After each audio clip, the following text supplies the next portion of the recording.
Hey everybody, I'm Grandmaster Ben Finegold here with our weekly lecture series. Tonight's lecture is Garry Kasparov's Best Games in the King's Indian. I want to thank our sponsor, Toph. Toph didn't give his last name, so Toph break. But he is watching the lecture live. So if you'd like to sponsor a lecture, then contact my wife, Karen. Her information is in the video. Explain you how to contact her, and you can sponsor a lecture also. Normally, I look at stuff that's not the games for most lectures, but this lecture, since it's King's Indian games by one player, I'm going to look at just the games. So it's a chess game lecture. Amazing. Who would have thunk such a thing? Now, when I was told about the lecture, I immediately thought of one game, and I decided to save that game for the last game. And then there were many games to choose from. Probably Kasparov had about 20 brilliant wins in King's Indians for his career. But I chose the ones that I liked after looking at a lot of them. And some of them are famous, but since Kasparov was the best player in the world, 30 years ago and 40 years ago, a lot of people have forgotten or just never saw Kasparov's best games. And some people say he's the greatest player who ever lived, and everybody I've ever met puts him in the top 5, and most people put him at 1 or 2. Kasparov played the King's Indian often. Later in his career, he played it less often. So a lot of these games are in the 80s and 90s when Kasparov was playing it a lot. King's Indian, for those of you who don't know, is when black is fianchettoing his king bishop, and typically white's pawns go to d4 or d5 and c4. And then if black fianchettos the bishop with knight f6, g6, bishop g7, and doesn't play d5, which is the Grunfeld, then that's the King's Indian. Kasparov also played the Grunfeld. So, okay, this is a game played in 1992 between Jan Timman, best player from the Netherlands, versus Garry Kasparov in Linares in Spain. Linares used to have Super GM tournament every year. It was typically one of the strongest, if not the strongest tournament annually on the chess calendar in Spain. And this is the typical move order for the King's Indian. And white can play different ways, and we're going to see a couple of different ways white can play in this lecture. Timman played e4, which is what I play. I like this lecture because I play the King's Indian for both sides.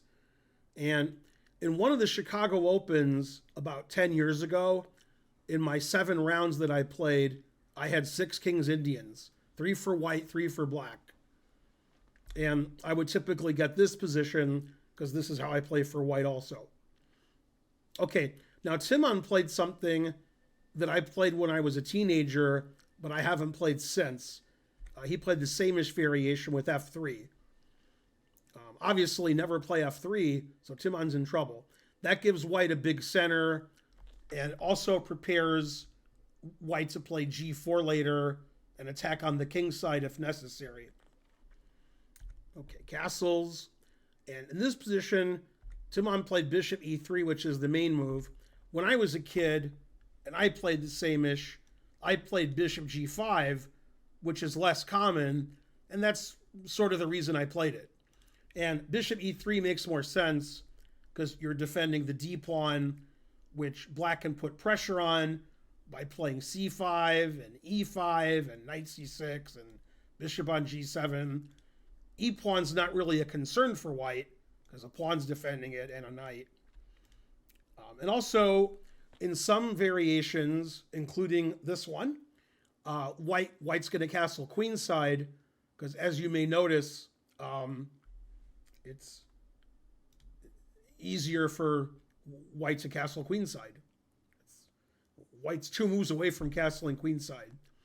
So sometimes white castles kingside, and sometimes white castles queenside.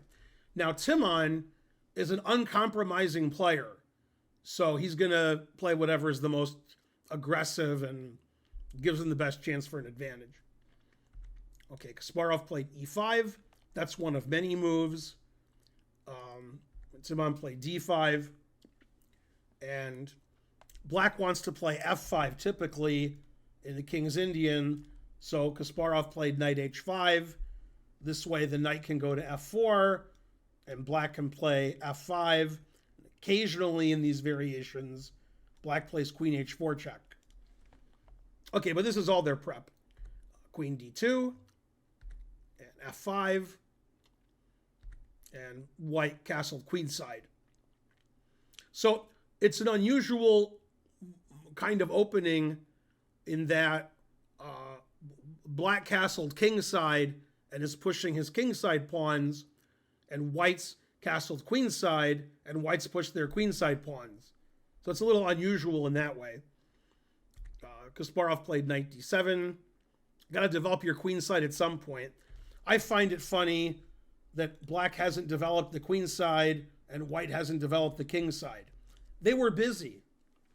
Okay, so knight d7, the knight's going to go either to f6 or c5. A lot of low-rated players who I've played over the my 45 years of playing chess sometimes play knight b6. And that's just really rare in the King's Indian.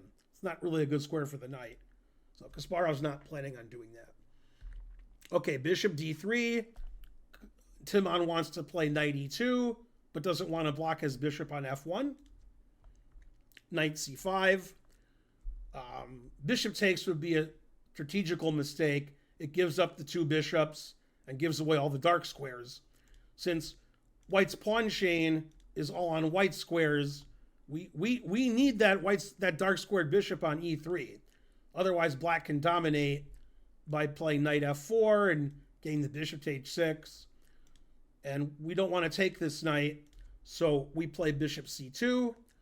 And a lot of times in the King's Indian, when black plays knight c5, black is going to play a5 soon so that white can't kick the knight away with b4. Probably Kasparov wasn't concerned with b4 because that opens up white's king. So in the realm of opening up white's king, Kasparov decided to play a6 and b5 and attack white's king. So he played a6. Timman developed his last piece, and Kasparov sacrificed a pawn with b5. Not really a pawn sack, because if we take twice, then the pawn on a2 is hanging. And actually, that's what happened. Timman did play b4, attacking the knight. Kasparov retreated his knight. And he was happy to see that both he and Timman are moving their queenside pawns, because that's where Timman's king is. And Timman took the pawn. And Kasparov got his pawn back. And Timman attacked the rook with his knight. And it's hard for black to checkmate white, because black doesn't have any pieces near the white king, and white has all of his pieces near his king. So Timman wasn't concerned with pushing the pawns on the queen side, since all of his pieces are over there. Still, Kasparov doesn't want to trade rooks, because Kasparov's rook is pretty good. So he just went back and he controls the A file. And Timman played a move you see in a King's Indian sometimes. Well, not now. He played king b2, which makes sense. Knight f6. And then he played knight a7, which is what I thought he played previous move. And the idea is white wants to play knight c6, and the knight's pretty good on c6. Occasionally, white's going to take the bishop and get the 2 bishops. And sometimes white doesn't even move the knight and says, haha, your rook is blocked on the A file, So you can't do anything. And by the way, a lot of times when you analyze Grandmaster games, you may think player A won, so that means player A was equal and then better and then much better and then winning and then they won. And that's mainly only in fantasy land we get such games. This game, as with almost all King's Indians, the engine prefers white. If it's a King's Indian and it's moved 7, 10, 15, the engine prefers white. The engine likes all the space. But what happens is white has to maintain the space advantage and keep all the other advantages, and black has all kinds of tricks. And in a practical game, tricks work out pretty well sometimes. Kasparov took on e4, and then Timman didn't recapture. He played knight c6, attacking the queen.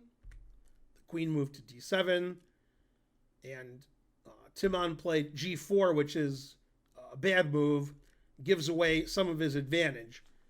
The engine says he should just take back on e4. It didn't really have a big preference of which way. Just take on e4. White's knight on c6 is pretty annoying. But he played g4, attacking the knight. Kasparov was very happy to play knight f4 because the resulting positions of takes opens up my bishop on the diagonal, and white just can't do that. You can't let black have that diagonal for the bishop. So g4 was a weird move because after knight f4, you don't want to take it. Okay, so Timman played g5, attacking the other knight. And I'm guessing when Timman played g4, he saw this position would occur. He assumed Kasparov would move his knight either to h5 or to e8. I guess h5 makes more sense to me. Then Timman could capture on e4 and have a positional advantage because he'd have, like a knight on e4, a knight on c6, and the bishop on g7 is permanently blocked. But if you know Kasparov, and I know Kasparov likes to play dynamic chess. He won't play for some slight positional disadvantage. He'll play for tactics and tricks and unclear play. And Kasparov did just that by playing knight takes d5. So he's sacrificing a piece, but in turn, black's going to get some pawns, and white's king is going to be quite exposed. Okay, knight takes d5, white is up a piece, and Kasparov can't win his piece back with queen takes knight, because knight e7 check would fork his king and queen. So Kasparov played knight d3 check, which was the idea. He's trying to open up this diagonal for his bishop. And in this position, Timman made a further mistake. The engine says Timman should move his king back or move his king up. And it's unclear position. White's king is in trouble. Black is going to play rook takes f3. So black will have some pawns for the piece. And white's king is going to permanently be sort of in no man's land. But Timman made a mistake. If you're going to lose a chess game, I recommend making a mistake. If you don't make a mistake, you probably won't lose. So in all the games, Kasparov's opponents made mistakes since they all lost with white. He played bishop takes d3. This is a mistake. Takes. And the idea is black wants to play e4 check. And hopefully the rook can come into the game and there's some checkmates coming. And here, Timman made further mistake. You can't play the obvious queen takes d3 because e4 is check and it attacks the queen. So that's no good. And, black wants to play e4 check. Black wants to play rook takes f3. Black probably wants to play bishop b7, attack all the knights. And white's king, for the next so many moves, is going to be in trouble. Timman made a further mistake. He played knight e7 check. Black just played king h8. And in this position, Timman blundered. He still has to move his king either in this position or in this position, move his king somewhere and try to survive. And this is his last chance. And he blundered by taking the bishop on c8. So probably he assumed Kasparov would recapture. White's still up a piece. But Kasparov played e4 check. And now the truth hurts. Because White has many legal moves, but they all lose. King b1 is the funniest, because rook a1 is checkmate. King a4 loses, because I can play queen a4 check. You're going to come here. Then I can play queen c6 check. And if you play here, then this is checkmate. And you have to play bishop c5. And black just wins all the pieces. I can take the knight on c8, then take the bishop on c5. And white's king is on c4 for some reason. And there's probably better ways to win. If you play knight c3, which I assume was Timman's idea when he played knight c8, then black plays queen a4. And you can't take the queen. And even if I try to take the queen, it won't let me. And now black is threatening, amongst other things, queen takes b4 check and rook a1 check. Queen a3 check is also winning. Queen a2 check is winning. The truth hurts. There's nothing to be done here. There's no move. King b1 hangs mate in 1. So after queen a4, white is completely lost. So after e4 check, Timman suddenly resigned because he's either going to get mated or lose all his pieces or both. So Kasparov sacrificed a couple of pieces and got a big attack down the diagonal, and with the a file, the queen was coming in, and Timman misplayed the defense and lost a position he didn't have to lose, but it was too complicated, and he made a couple of tactical mistakes. Kasparov's king, conversely, is quite safe. And that's typical Kasparov, sacrificing material to open up his opponent's king and then outcalculating him. And that's what he did. Okay. Next game.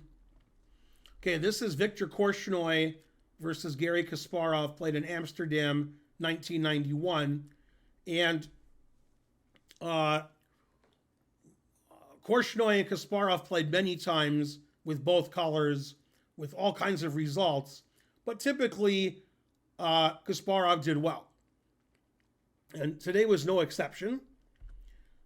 They transposed into the main line by playing like an English move order.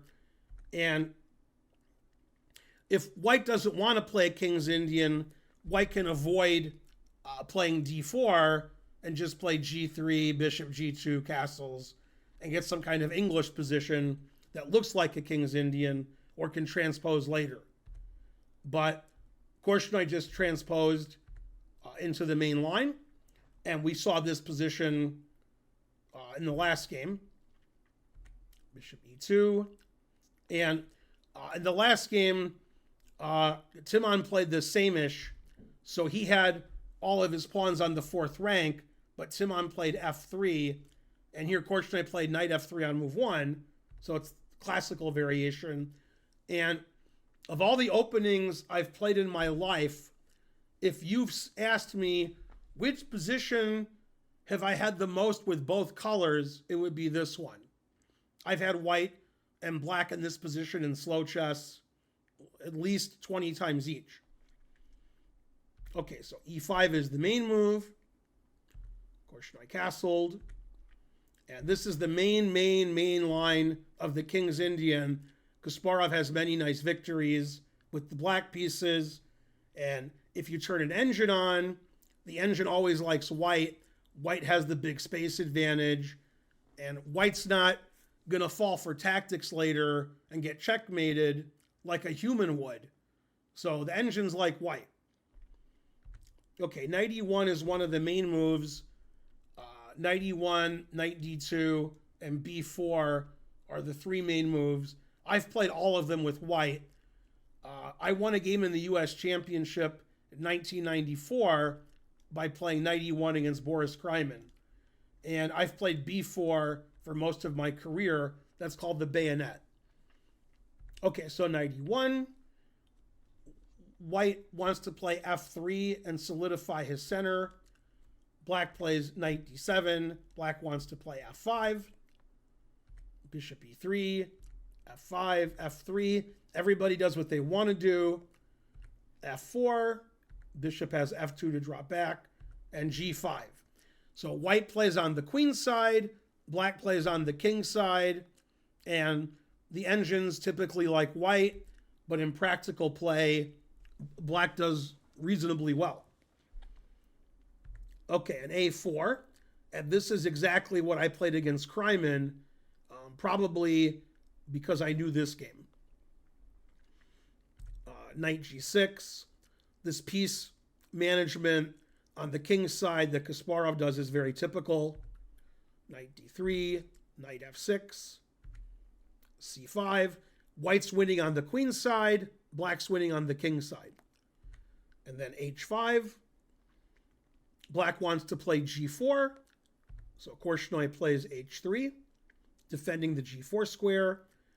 And then rook f7. This is a typical move in the King's Indian. Black wants to play bishop f8 and defend. The rook is defending here. And the rook's going to come to g7 and put pressure on white's king. So again, this is all the preparation of the players. They already know this position. And Korchnoi played c6, which the engine doesn't like very much. And this position, the engine wants to take on c6. And even if both players knew this position, which I'm not saying they did, engines in 1991 weren't like they are now. So it's possible whatever help they had from Fritz 5.32 or whatever didn't give the best lines for both sides. Now, you can be reasonably confident, since engines play so much better than humans, that the lines that they give now are correct. c6, engine doesn't like now. It wants black to take. Kasparov tried to slow up Korchnoi's attack by playing a5. They traded on b7. And Korchnoi, still trying to win on the queen side, played b4. Okay, and Kasparov played bishop back to c8 because Kasparov wants to play g4. He doesn't want his bishop on b7. He wants it on this diagonal. B takes a5. Bishop h6. Kasparov wants to play rook g7 and g4. Knight b4. Just like Timman, here comes the knight. g4. And it's a very exciting game. And obviously, if black takes on h3, white's king side is going to disintegrate. So Korchnoi attacked the queen. Queen f8 was played. And Korchnoi played fg, which I think is the losing move. The engine, I think, wants white to play something like a6, a7, get that pawn going. And after a6, if you take it, then the bishop isn't here attacking. And after fg, I think the engine thinks black is doing really well. hg, hg, white's up 2 pawns now. And bishop g5, this allows the queen to go to h6, which is why Kasparov played queen f8, and then rook h7 with the devastating attack on the h-file. Korchnoi plays bishop f3, solidifying the king side, queen h6, and rook e1. So Korchnoi's idea is he's going to make a run for it. If you play rook h6, threatening queen h1 mate, my king can run to e2, and the center's pretty closed, so it's hard for black to get at white's king on e2. So he played knight h4, which is an excellent move, and black wants to crash through on the king side. And in this position, white played a move I would never play, and I turned the engine on earlier, and I said, I wonder what the best move for white is, and it was the move Korchnoi played. So I wouldn't have played the best move, so I guess I would have lost more quickly. But in this position, the engine does take the knight, getting rid of one of black's attacking pieces. Kasparov takes with the bishop, threatening the rook, which he doesn't really want to take. He wants to play bishop g3. G5 was played to slow black up. Queen takes. Then knight g4 happens. The knight wants to come to e3 later. Rook b1, Korchnoi still tries to win on the queen side. Bishop g3, black is winning on the king side. And queen h4 threatens queen h2 and queen h1 mate. And in this position, Korchnoi resigned. If you try to do that thing I said before, king f1, king e2, you play king f1 now, this is mate. So you have to move your rook first. Then after queen h2, the king can run away. Unfortunately, that's one of the reasons black played knight g4. Now black plays knight e3, and the king doesn't run away. And now we're threatening queen h2 mate. The truth hurts. And if you take the knight, I don't have to recapture, which does win. I can just mate you. So I'm threatening mate, and if you move your rook so your king can escape, then I have knight e3. So there's nothing much you can do here. If you play rook e1, which loses a whole rook, I can just take it and be up a rook. Or I could play knight f2, threatening your queen and threatening mate. So basically nothing white can do after queen h4. Korchnoi was winning on the queen side, but he got crushed on the king side, and he had to resign. So a very quick loss for Korchnoi with the white pieces. And this is why Kasparov played the King's Indian. He got a sharp position where he could outcalculate his opponent and even beat somebody world-class like Korchnoi very quickly.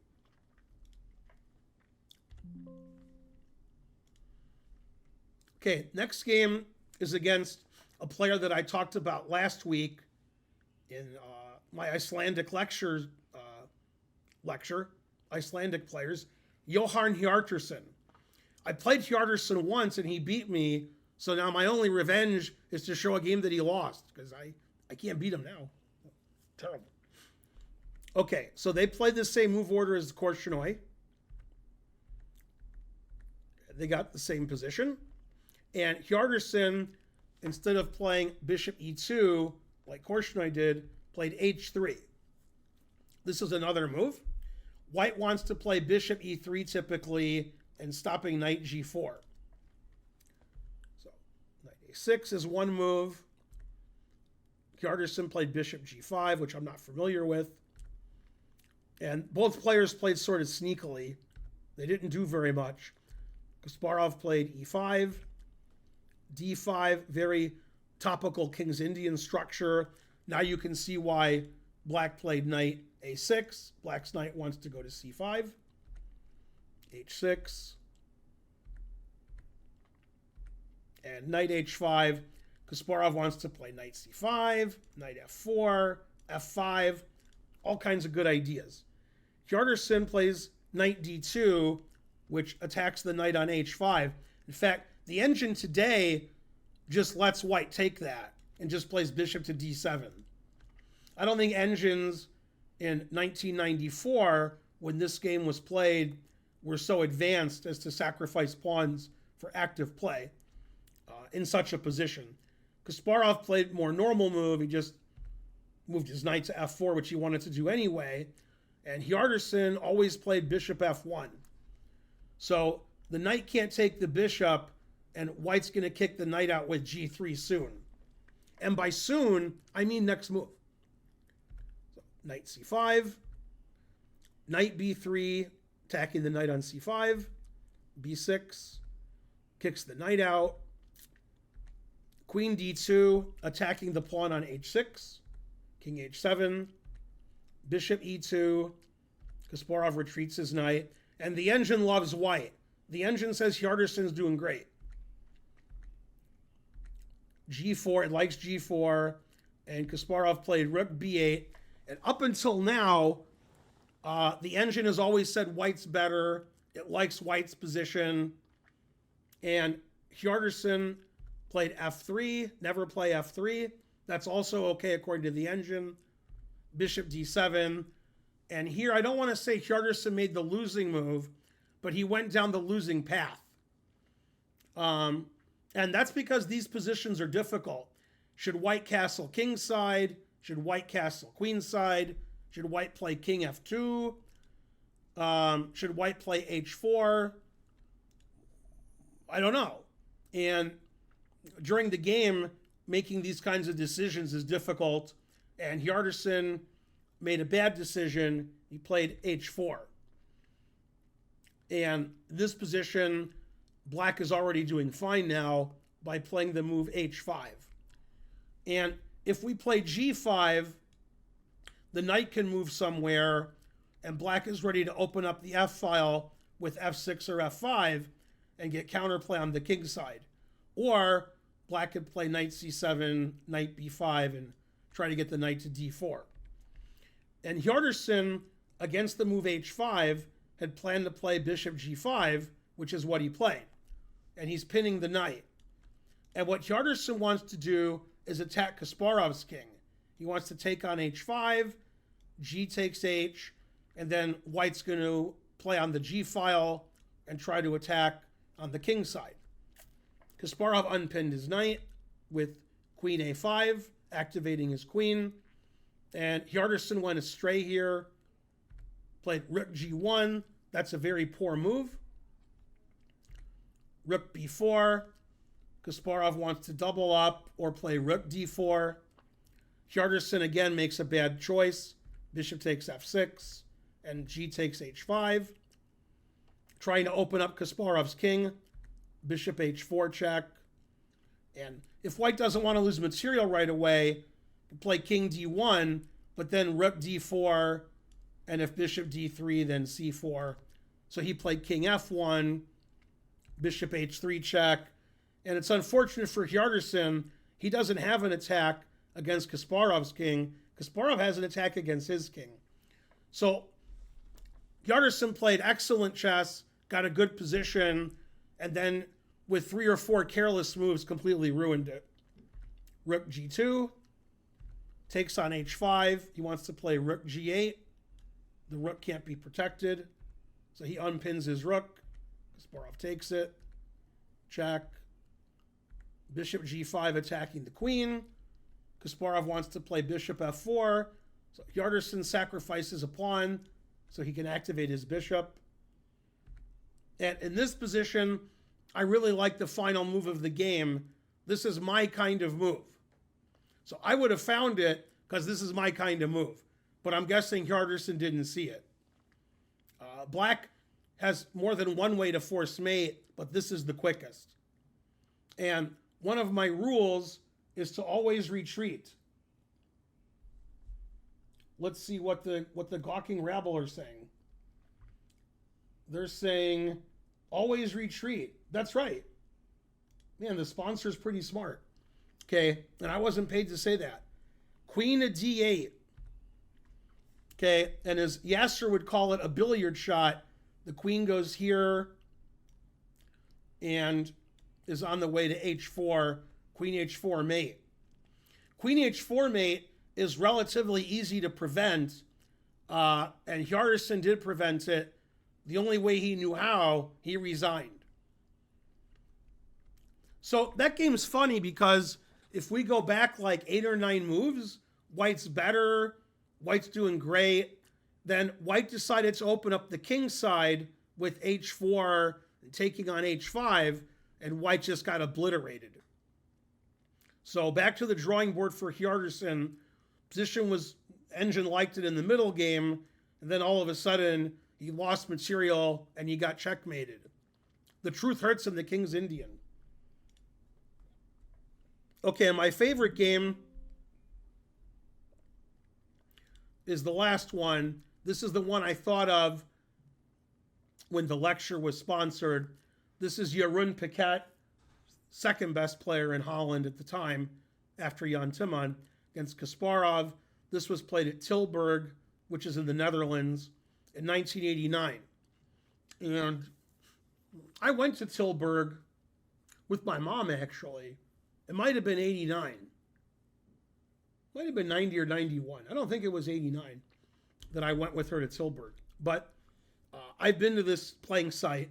Interpolis, which is the name of the tournament, is an insurance company, and they held the tournament annually at the insurance company. Okay, Piket's white, King's Indian, straight up. This position should look familiar to you guys. Okay, this was also the game with Korchnoi, 91. Still the game with Korchnoi. Okay, and in this position, Korchnoi played A4, and Piket played B4, which was more common at the time. Played B4 and C5.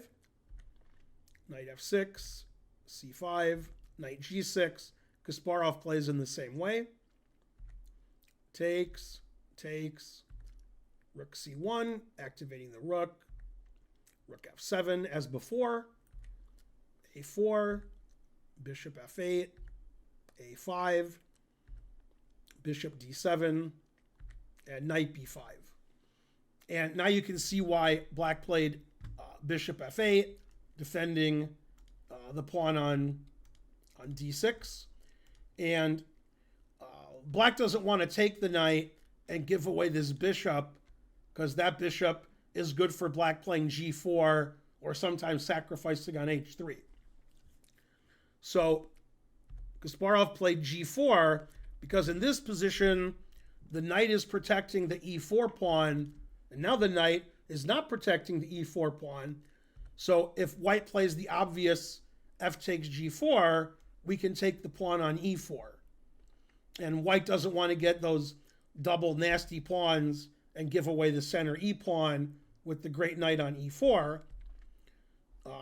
So Piket plays knight C7, attacking the rook. The engine doesn't like this move very much. And you have to play with great energy when you play the King's Indian. You can't just play the normal boring move. The normal boring move is like Rook C8. Then white would play Knight E6.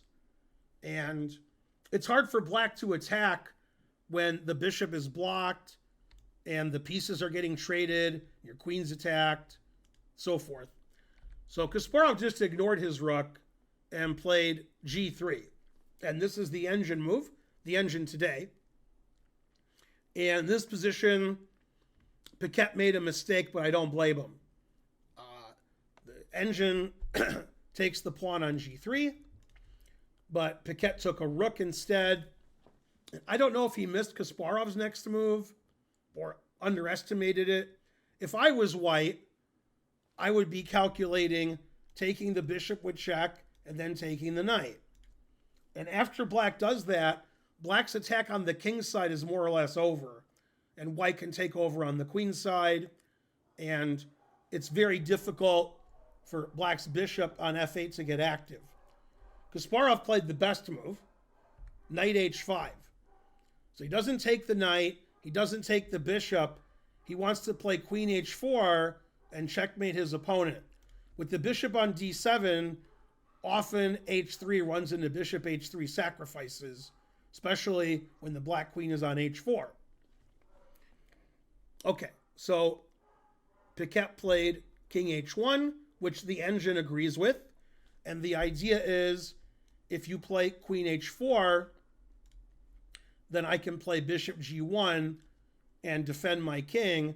And if you take, I can just go back to f2. And even though this looks good for black, it's hard for black to break through. White sort of closed it up, and white is up a rook.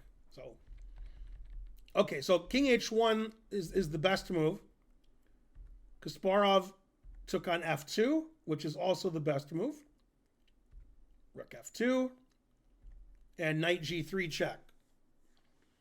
So Kasparov says, if you take, I'll take back. And it looks like I'm threatening your rook, but I don't care about your rook. I want to play queen h4 check and give you checkmate on h1. And if you can stop that, you're a better chess player than I am. I don't see how to stop mate. So Piket didn't take the knight, played king to g1. That's the correct move. Queen takes a8. Now, black isn't really down material, and black is still attacking on the king side. Bishop c4. The engine says this is a very poor move. And to know why it's a poor move, you have to have a lot of foresight. And this position, white only has one move where he's still in the game. And the only way to find it is to understand what black wants to do. And what black wants to do is play a6, queen a7. And if I was white, I probably wouldn't be expecting that. But that's actually the winning idea for black. The queen is unassailable on the diagonal. Therefore, Piket has to play b5. So if you play a6, I can block the diagonal. b5 is the best move, and the game goes on. But he played bishop c4. Kasparov played the brilliant a6 to play queen a7. Queen d3, queen a7. And it doesn't matter what white does. White's going to lose. Black's going to play bishop e7, bishop h4, taking the knight, pawn takes. Obviously bad for white. White doesn't want to take anything here. Doesn't want to give black these open files for the pieces, or open diagonal for the bishop, or this diagonal. And Piket played b5 in this position. And the way Kasparov finished the game off was quite nice. White wants to play b6. We can't allow that. So Kasparov took on b5. Piket took on b5. And now it looks like the king side is completely blocked, and white's crashing through on the queen side. Maybe, white took that rook on a8 earlier, so white's not really down material. But the game ended in one move. And that's why I like this game so much. Kasparov didn't take the bishop on f2 or take the knight on a8 when he played knight h5. I really like the move knight h5. I really like the idea of a6 and queen a7. I'm not sure how Kasparov found all of these ideas. And this idea is also very nice. I've never seen it before. I've never seen it since. And that's why I like this game so much. Kasparov made a move here, and his opponent resigned. And Kasparov probably knew about my stream even 30 years before it existed, because he put it in H. And he played knight h1. That's a really nice game-ending move. It wins the exchange, and you have to take the knight. And then I take the rook, and because of what happened earlier, black is up a piece.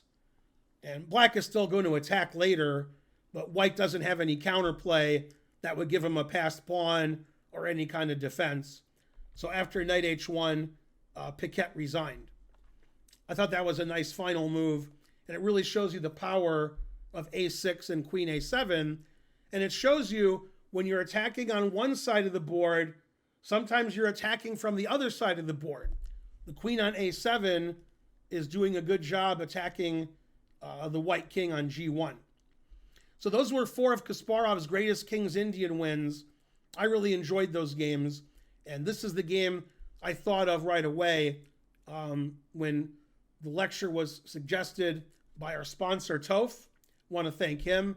If you want to sponsor a lecture, contact my wife, Karen. I'm Grandmaster Ben Finegold. This has been Kasparov's Greatest Games in the King's Indian. Please like and subscribe and leave a comment, and I'll see you guys next time with more lectures. Bye, everybody.